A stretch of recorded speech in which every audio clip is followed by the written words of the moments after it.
Scan ini dimulai dengan para anggota Night Raid berlari mengejar musuh yang masuk ke wilayah persembunyian mereka. Bos pun berkata, kejar mereka, jangan sampai lepas. Sambil berlari, Bulat berkata ke Tatsumi, kau harus fokus untuk mendapatkan pengalaman di medan tempur dan meminta Tatsumi memanggilnya abang atau ganteng. Setelah Tatsumi setuju memanggil Bulat abang ganteng, ia pun memamerkan kekuatannya dan berubah menjadi Incursio. Setelah Tatsumi melihat Incursio Bulat, ia pun menjadi lebih bersemangat, dan Bulat pun mengatakan kepada Tatsumi, inilah kekuatan senjata kerajaan. Walau Tatsumi tidak mengerti apa itu senjata kerajaan, ia tetap bersemangat. Lalu Scan pun berubah, memperlihatkan Akame yang bertarung melawan 3 orang penyusup. Namun, hanya perlu 1 detik bagi Akame untuk menghabisi 3 orang penyusup.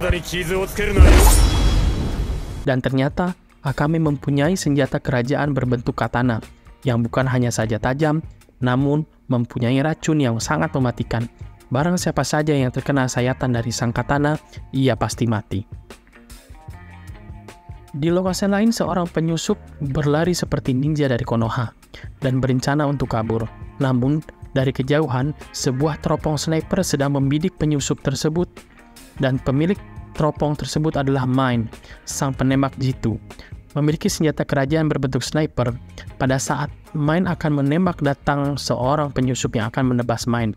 Namun sayang, penyusup itu pun dipotong menjadi 2 layaknya sosis so nice oleh gunting besar milik Shelly. Dan Mine pun menembak penyusup yang berlari menggunakan senjata snipernya. Ternyata anggota lain pun memiliki kekuatan senjata kerajaan. Leone menjadi sekuat singa, dan Lubok mempunyai benang kuat seperti Don Quixote Flamingo. Mereka pun menghabisi semua musuh mereka tanpa ampun, walaupun itu seorang wanita. Setelah selesai menghabisi musuh, mereka semua kembali ke markas dan beristirahat. Pada saat pagi mereka bersiap sarapan, Tatsumi pun menunggu Mine untuk berlatih, namun tidak kunjung datang. Sele pun berkata kepada Tatsumi jika Mine sering terlambat, dan bos menyuruh Tatsumi untuk membangunkan Mine, karena sekarang ia adalah partner latihan Tatsumi.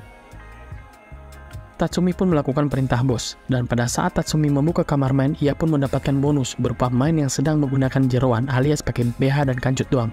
Mantap, rezeki nggak boleh ditolak bos. Setelah kejadian tadi pagi, Tatsumi dan Mine mulai pergi bersama. Mine mengajak Tatsumi untuk pergi ke kota untuk berbelanja. Pada saat di kota, mereka melihat poster Akame, bos Nanjeda, Bulat, dan Shele. Ternyata wajah mereka semua sudah diketahui oleh pihak kerajaan. Sekarang, mereka menjadi buronan kerajaan. Mine mengatakan bahwasanya Bulat dulunya seorang pasukan elit kerajaan yang membelot ke kelompok revolusi, karena merasa muak melihat kejahatan Perdana Menteri kerajaan. Mereka berdua pun mulai melakukan penyelidikan keadaan ke ibu kota dengan cara belanja, ngopi-ngopi cantik bersama Mine. Scan ini berlanjut ke dalam istana kerajaan. Kita diperlihatkan seorang raja yang masih anak-anak yang akan menghukum bawahannya. Namun, sang raja bertanya kepada Perdana Menteri, apakah ia melakukan kesalahan? Sang Perdana Menteri pun menjawab, tidak yang mulia. Sang Perdana Menteri bernama Ones.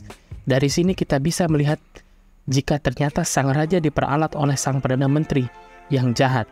Wajar jika rakyatnya menderita karena sang raja hanyalah boneka sang Perdana Menteri. Bos mengatakan jika mereka mendapatkan target baru, yaitu orang yang dekat dengan Perdana Menteri Ones. Dia menggunakan nama Perdana Menteri Ones untuk menculik wanita dan menyiksa mereka sampai mati. Bos mengatakan ini misi yang sangat penting dan menugaskan semua kelompok Night Raid untuk melaksanakan misi ini secara bersama-sama. Mine mulai membidik rumah target, dan Tatsumi bertanya, apakah ini senjata kerajaan? Dan Mine pun menjawab, iya, senjata ini bernama Pumpkin.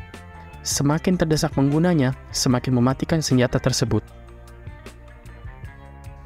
Setelah target terlihat, bang! Mine pun menembak target dengan tepat.